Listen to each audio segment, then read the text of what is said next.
Assalamualaikum warahmatullahi wabarakatuh. Salam sehat. Perkenalkan, saya Rahmawati Dian Nurani, dosen Akademi Keperawatan Bunda Delima, program studi Diploma 3 Keperawatan. Pada kesempatan kali ini saya akan menjelaskan tentang salah satu mata kuliah yang saya ampu, yaitu Keperawatan Medikal Bedah 1. Mata kuliah Keperawatan Medikal Bedah 1 merupakan mata kuliah yang didapat di semester 3 dengan jumlah 3 SKS yang terdiri dari 2 SKS teori dan 1 SKS praktikum. Adapun capaian pembelajaran mata kuliah KMB 1 ini, 1. Menjelaskan tentang konsep dan ruang lingkup keperawatan medikal bedah, peran perawat medikal bedah, dan standar pelayanan keperawatan medikal bedah. Yang kedua, melakukan stimulasi asuhan keperawatan dengan kasus gangguan sistem pernafasan, kardiovaskular, perkemihan, dan metabolik endokrin pada pasien dewasa dengan memperhatikan aspek legal dan etis. Yang ketiga, melaksanakan fungsi advokasi pada kasus dengan gangguan sistem pernafasan, kardiovaskular, perkemihan, dan metabolik endokrin. Yang keempat, mendemonstrasikan intervensi keperawatan pada kasus dengan gangguan sistem pernapasan, kardiovaskuler, perkemihan, dan metabolik endokrin pada klien dewasa sesuai dengan standar yang berlaku, yang berpikir kreatif dan inovatif sehingga menghasilkan pelayanan kesehatan yang efisien dan efektif. Berikut ini saya akan mendeskripsikan mata kuliah KMB 1 ini. Deskripsi mata kuliah ini menjelaskan konsep perspektif keperawatan medikal bedah, peran perawat medikal bedah, dan kebijakan pelayanan kesehatan, pengelolaan penyakit tropis, infeksi endemis, dan HIV/AIDS, konsep gangguan kebutuhan oksigen, cairan, nutrisi maupun eliminasi, baik pada sistem pernafasan, kardiovaskuler, perkemihan, maupun metabolik endokrin. Berikut ini materi pembelajaran yang saya berikan pada mahasiswa.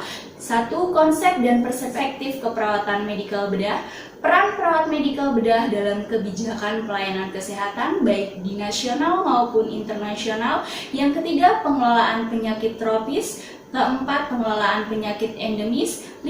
Pengelolaan penyakit HIV/AIDS. 6. Gangguan kebutuhan oksigen akibat patologis sistem pernafasan dan kardiovaskuler.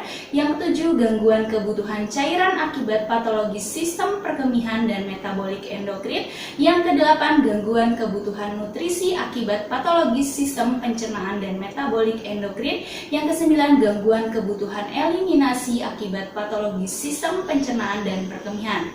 Untuk sistem pembelajaran di Akademi Keperawatan Bunda Delima menggunakan hybrid learning dengan menggunakan daring maupun luring pada aplikasi Zoom, YouTube, maupun Google Meet. Metode pengiriman materi dan pengumpulan tugas menggunakan LMS Edlink yang telah terintegrasi dengan Siakat. Inovasi strategi pembelajaran diharapkan mahasiswa dapat meningkatkan kemampuan dalam melakukan asuhan keperawatan dan meningkatkan kompetensi lulusan. Metode pembelajaran yang saya gunakan pada kegiatan belajar mengajar mata kuliah ini yaitu ceramah, demonstrasi, dan diskusi kelompok. Pada ceramah ini dapat memperoleh materi secara luas, demonstrasi atau praktek. Mahasiswa akan praktek langsung melakukan intervensi keperawatan di laboratorium dan diskusi kelompok mahasiswa dalam bentuk kelompok dengan memberikan studi kasus untuk nantinya akan dipresentasikan dan didiskusikan kasus tersebut. Menerapkan strategi pembelajaran dengan student center learning dengan memfokuskan mahasiswa untuk belajar secara mandiri. Untuk mempermudah penyampaian materi, saya selalu menyiapkan bahan ajar, slide presentasi, modul, maupun buku panduan praktikum sesuai dengan RPS. Metode penilaian pada mata kuliah ini terdiri dari 50% teori dan 50% praktik, di mana untuk teori, ujian tengah semester 30%, ujian akhir semester 35%, kuis 15%, dan tugas individu maupun kelompok 20%. Baik, untuk selanjutnya mari kita saksikan video pembelajaran saya berada di kelas. Wassalamualaikum warahmatullahi wabarakatuh. Oke, bismillahirrahmanirrahim. Assalamualaikum warahmatullahi wabarakatuh. Waalaikumsalam warahmatullahi wabarakatuh. Apa kabarnya pada siang hari ini? Baik, Bu. Alhamdulillah. Oke, sebelum kita mulai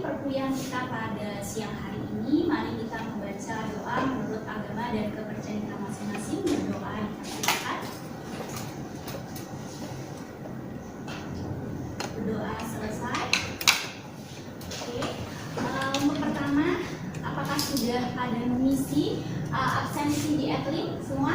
Sudah. Oke. Kita akan melanjutkan pertemuan kita ya yang berikutnya di perawatan medikal bedah 1. Pada siang hari ini kita akan membahas terkait asuhan keperawatan pada pasien dengan gangguan sistem perkemihan. Dalam hal ini adalah gagal ginjal kronis. Oke, masih bersama saya ya. Dan ini adalah capaian pembelajaran pada keperawatan medikal bedah 1 di tema pada siang hari ini. Yang pertama, mahasiswa mampu memahami asuhan keperawatan dengan kasus gangguan sistem perkemihan. Dalam ini gagal ginjal kronis atau kita sebut biasanya CKD, chronic kidney disease ya. Nah, kalau kita lagi ngebahas gagal ginjal kronis berarti ada gangguan apa? Sistem apa yang bermasalah? Perkemihan.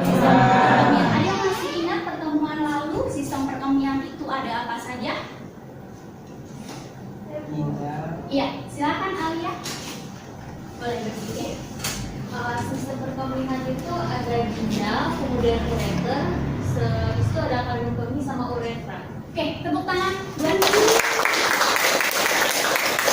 Bagus ya Alia. Jadi sistem perkemihan di dalam tubuh kita ada ginjal, kemudian ada ureter, kemudian ada kandung kemih atau kita urina, kemudian ada ureter.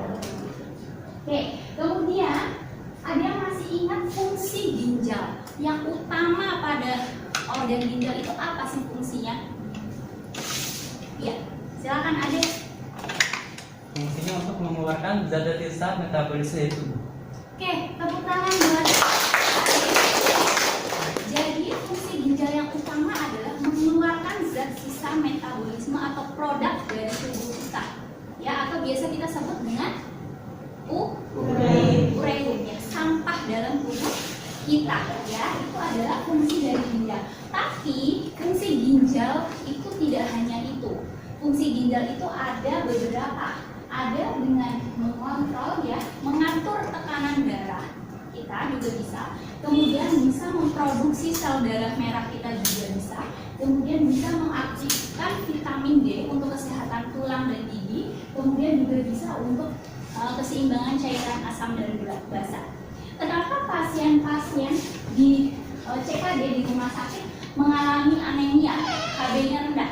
Ya karena memang tadi fungsi ginjal untuk memproduksi sel darah merah ini juga akan menurunkan sehingga dia mengalami HB-nya rendah ya, kemudian tekanan darahnya juga naik turun ya untuk mengatur tekanan darah. Nah ini karena fungsi ginjal di dalam pasien CKD ini akan mengalami penurunan. Apa sih definisi dari tadi CKD itu? Yaitu ketidakmampuan fungsi ginjal tadi untuk mempertahankan metabolisme dan keseimbangan cairan elektrolit yang bersifat progresif dan irreversibel. Jadi secara terus-menerus ya. Kemudian biasanya pasien CKD ini akan dirasakan lebih dari 3 bulan. Ya, di mana ditandai dengan nilai laju filtrasi glomerulus. Nah, ini kurang dari 60 ml per menit per 1,73 meter kuadrat. GFR ini atau laju filtrasi glomerulus ini untuk menentukan kualitas dari ginjal kita. Ya. Nah, sehingga dapat menyebabkan uremia tadi, adanya sampah dalam darah. Ya. Nah, untuk klasifikasi dari CKD ini ada 5 stadium. Stadium pertama itu ketika nilai laju filtrasi glomerulusnya 90. Kemudian stage 2 60 sampai 89, 30 sampai 59 stage 3, 15 sampai 29 stage 4, dan yang sudah mengalami kerusakan parah ketika nilai GFR-nya kurang dari 15. Ini yang sering kita harus melakukan terapi pengganti ginjal atau transplantasi ginjal ya. Tapi biasanya pasien-pasien di stage 2 tadi kan dikatakan CKD adalah kurang dari 60. Di stage 2 ini biasanya dokter sudah menganjurkan untuk dilakukannya hemodialisa. Seperti itu ya.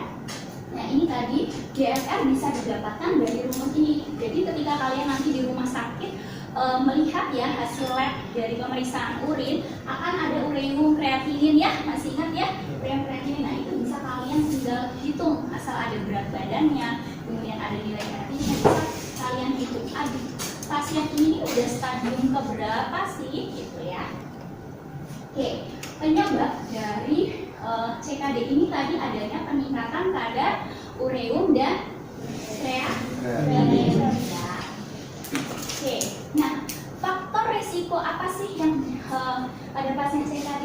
Jadi faktor resiko ini sebenarnya ada yang bisa diubah dan ada yang tidak bisa diubah. Jadi faktor resiko yang dapat diubah itu pasien DM, hipertensi, konsumsi obat pereda nyeri, narkoba. Jadi jangan sampai kita atau keluarga kita terjadi mendapatkan DM, mendapatkan hipertensi atau mengonsumsi obat pereda nyeri secara bebas, kemudian minum narkoba ya, mengkonsumsi narkoba, kemudian adanya radang ginjal. Jadi ini bisa diubah. Jadi jangan sampai kita yang sehat sekarang mengalami kondisi-kondisi pada faktor risiko yang dapat diubah ini. Nah, kalau yang tidak dapat diubah tentunya pasien yang memang punya riwayat keluarga penyakit ginjal, kemudian kelahiran prematur, kemudian trauma di daerah abdomen, kemudian jenis penyakit yang memang ada lupus, AIDS, ya, hepatitis, jadi udah ada infeksi dan virus di dalam tubuhnya. Jadi emang agak sulit untuk mengubah faktor resiko tersebut ya. Oke. Nah, kemudian untuk tanda gejala dari manifestasi klinis ini, pasien CKD itu akan mengalami hipertensi, hipotensi, itu akan naik turun. Tadi sesuai dengan fungsi ginjal kan untuk mengatur tekanan darah. Jadi pasien CKD akan mengalami hipertensi, kemudian nyeri dada ya, sesak nafas, kemudian ada edema karena kaitannya dengan kelebihan volume cairan ya pada pasien CKD, kemudian nausea, mual dan muntah akibat dari metabolisme protein dalam usus, kemudian refleks sindrom ya. Jadi pasien itu pegal. Tadi kan untuk mengaktifkan vitamin D fungsinya untuk kesehatan pasien itu. Kenapa pasien CKD yang terbaring itu biasanya tulangnya agak merasa kesemutan, kemudian tulangnya pegal. Nah itu ya ini ya akibat dari tadi penurunan fungsi ginjal. Kemudian burning feet syndrome, jadi rasa kesemutan biasanya di telapak kaki ya.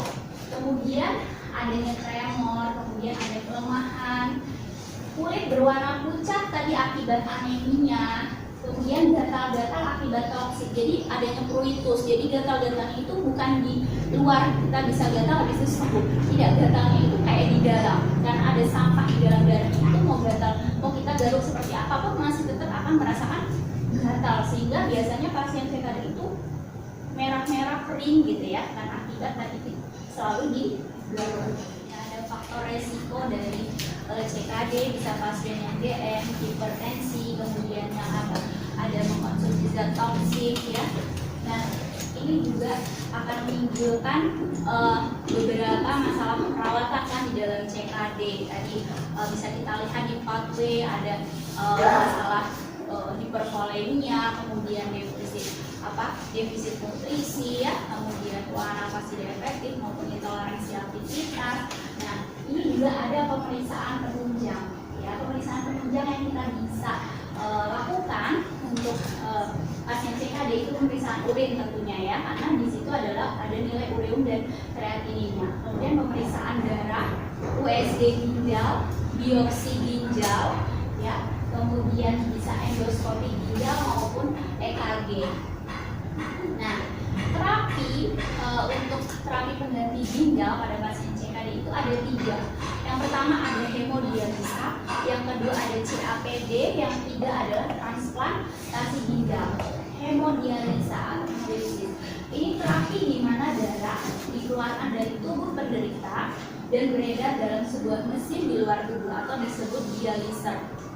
Ya, jadi ini hemodialisa biasanya pasien-pasien yang sudah hemodialisa akan seminggu 2-3 kali menjalani hemodialisa selama 4 jam ya. Kemudian di CAPD, nah kalau di CAPD ini adalah terapi pengganti ginjal di mana si pasien ini sudah ada selang di perutnya, di peritoneumnya, untuk dia sendiri melakukan di rumah dengan mencuci darahnya dia sendiri.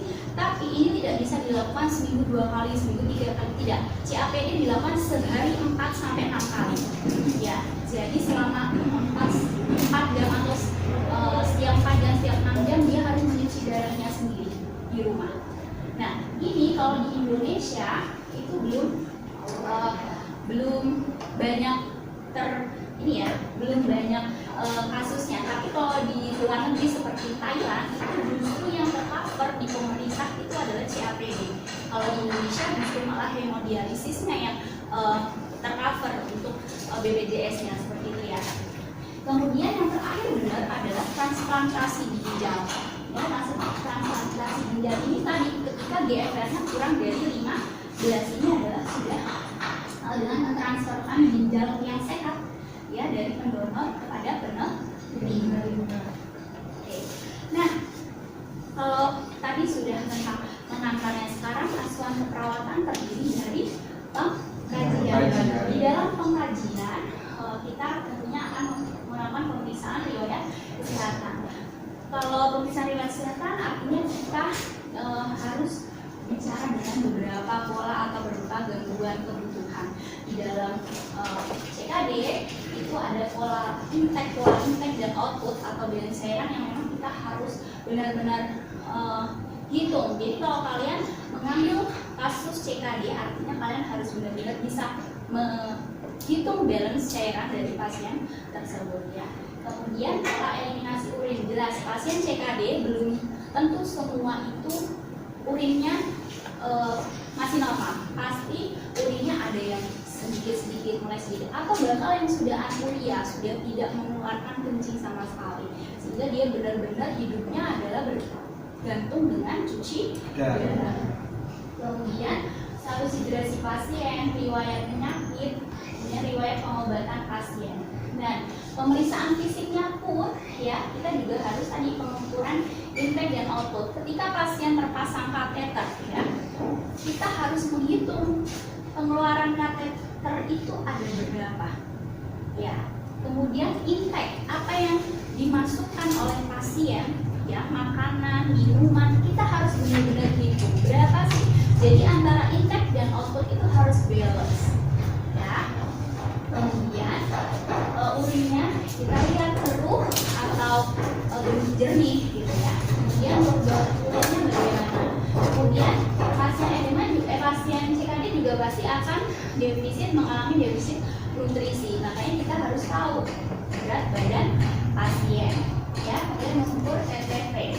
Kemudian ada pemeriksaan diagnostik ya, pemeriksaan darah lengkap ya, serum elektrolit, pemeriksaan pH dan urin serta AGD atau analisa gas darah. Nah, untuk masalah keperawatan yang bisa muncul pada pasien CKD ada gangguan eliminasi urin, hipervolemia, kerusakan integritas kulit, pola nafas tidak efektif, defisit nutrisi, intoleransi aktivitas, dan gangguan pola tidur. Ya.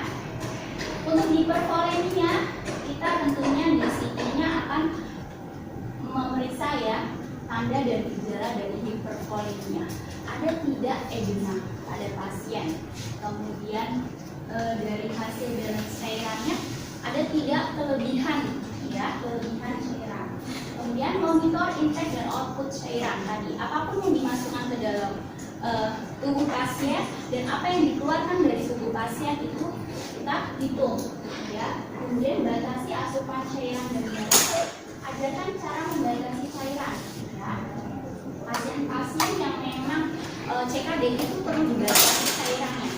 Ada penelitian yang memang cara untuk kita membatasi cairan pada pasien CKD itu dengan mengulung es batu ya. Ini apa, misalnya kita cairan, misalnya kita 2 liter, 3 liter ya, bisa minum setiap hari, tapi pasien CKD tidak. Bahkan mungkin bisa 500 ml hanya untuk 24 jam. Bagaimana caranya dia menghabiskan segitu misalnya. Nah, untuk mengurangi rasa hausnya dia itu dengan mengulung es batu ya. Jadi es batu kan sedikit ya kalau misalnya volume dalam bentuk volumenya, tapi dia udah bentuk kotak, jadi dia ulung aja untuk menahan rasa hausnya ya. Kemudian kolaborasi pemberian dioretik tentunya kita membutuhkan furosemid ya untuk mengeluarkan cairan. Jadi akan sering kencing pasien-pasien yang memang diberikan pemberian diuretiknya.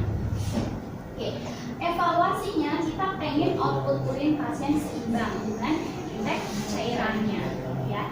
Kemudian pasien dapat mengonsumsi cairan sesuai dengan programnya, baik itu oral maupun intravenous. Oke. Nah, di dalam penelitian ada cara untuk mengatur tekanan darah atau bisa menstabilkan status hemodinamika pada pasien CKD. Salah satunya adalah tekanan darah, nadi, RR ya. Itu adalah dengan cara terapi murotal Al-Quran.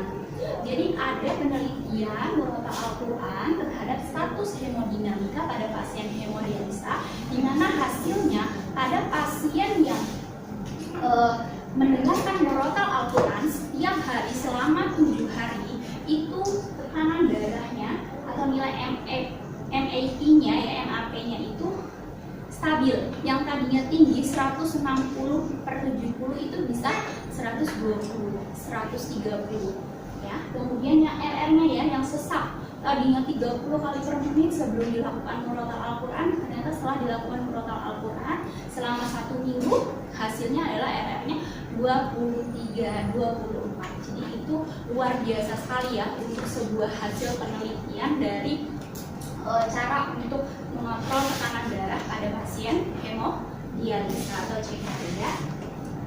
Oke, dari sini ya, setelah sudah tahu bagaimana asuhan keperawatan pasien CKD, saya mau tahu deh, coba kalian bisa tidak menjawab apa sih masalah keperawatan yang ada di skenario ini. Oke, silakan kalau ada yang bisa boleh acungkan, boleh angkat tangannya ya. Ya, silakan baca dulu.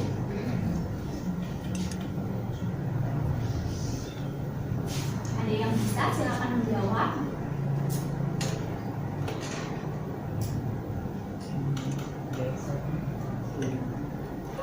Silakan kita diskusi ya untuk satu kasus ini. Silakan, tidak ada yang benar dan tidak ada yang salah. Silakan, apa masalah keperawatan yang muncul dan berikan alasannya. Ya, silakan, Ade. Saya masalah yang muncul itu hipervolemia karena dibuktikan dengan terdapatnya edema dan balancenya lebih dari 1000 cc. Oke, good.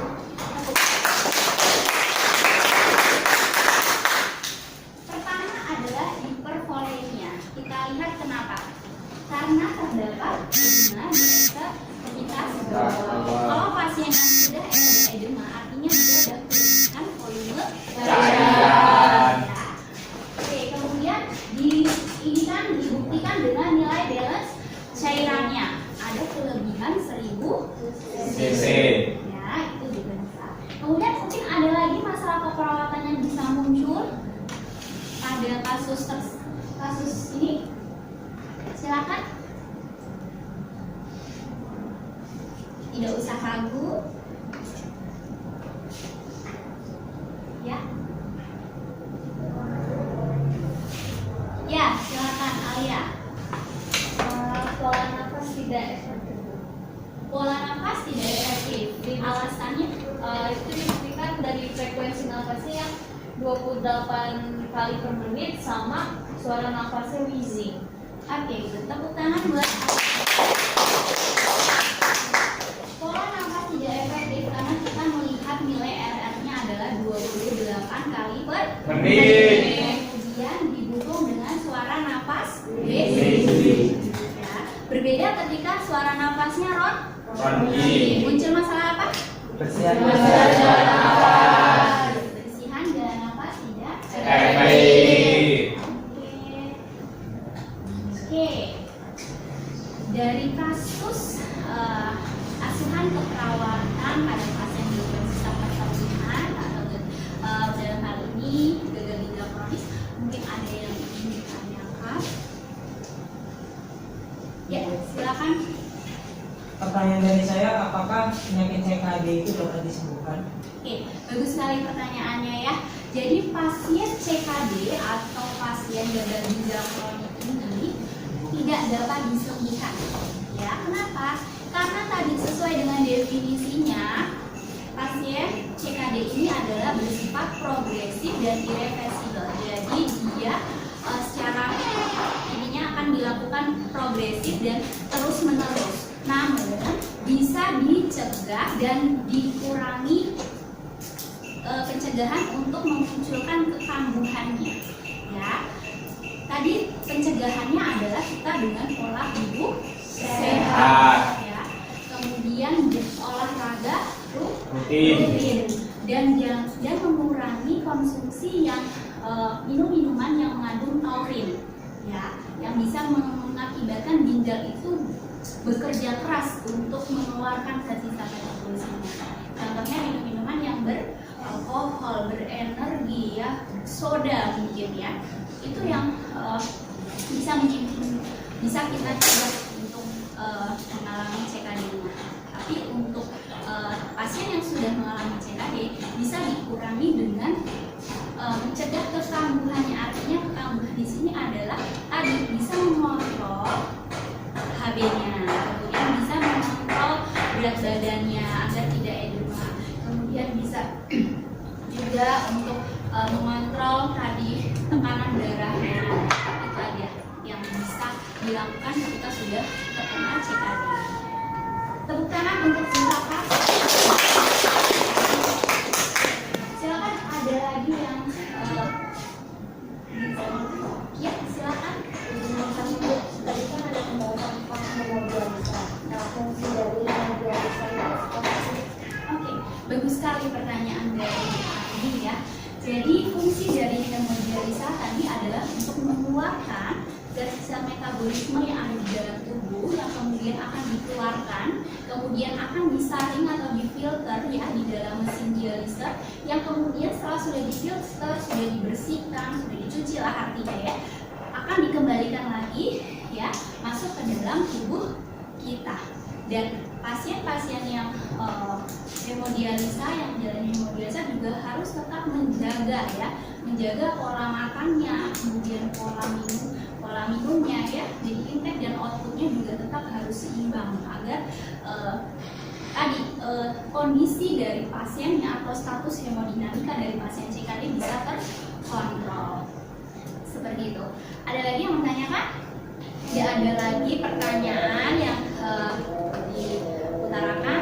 Kita simpulkan saja, ya, untuk materi kita pada siang hari ini. Jadi CKD itu adalah ketidakmampuan fungsi ginjal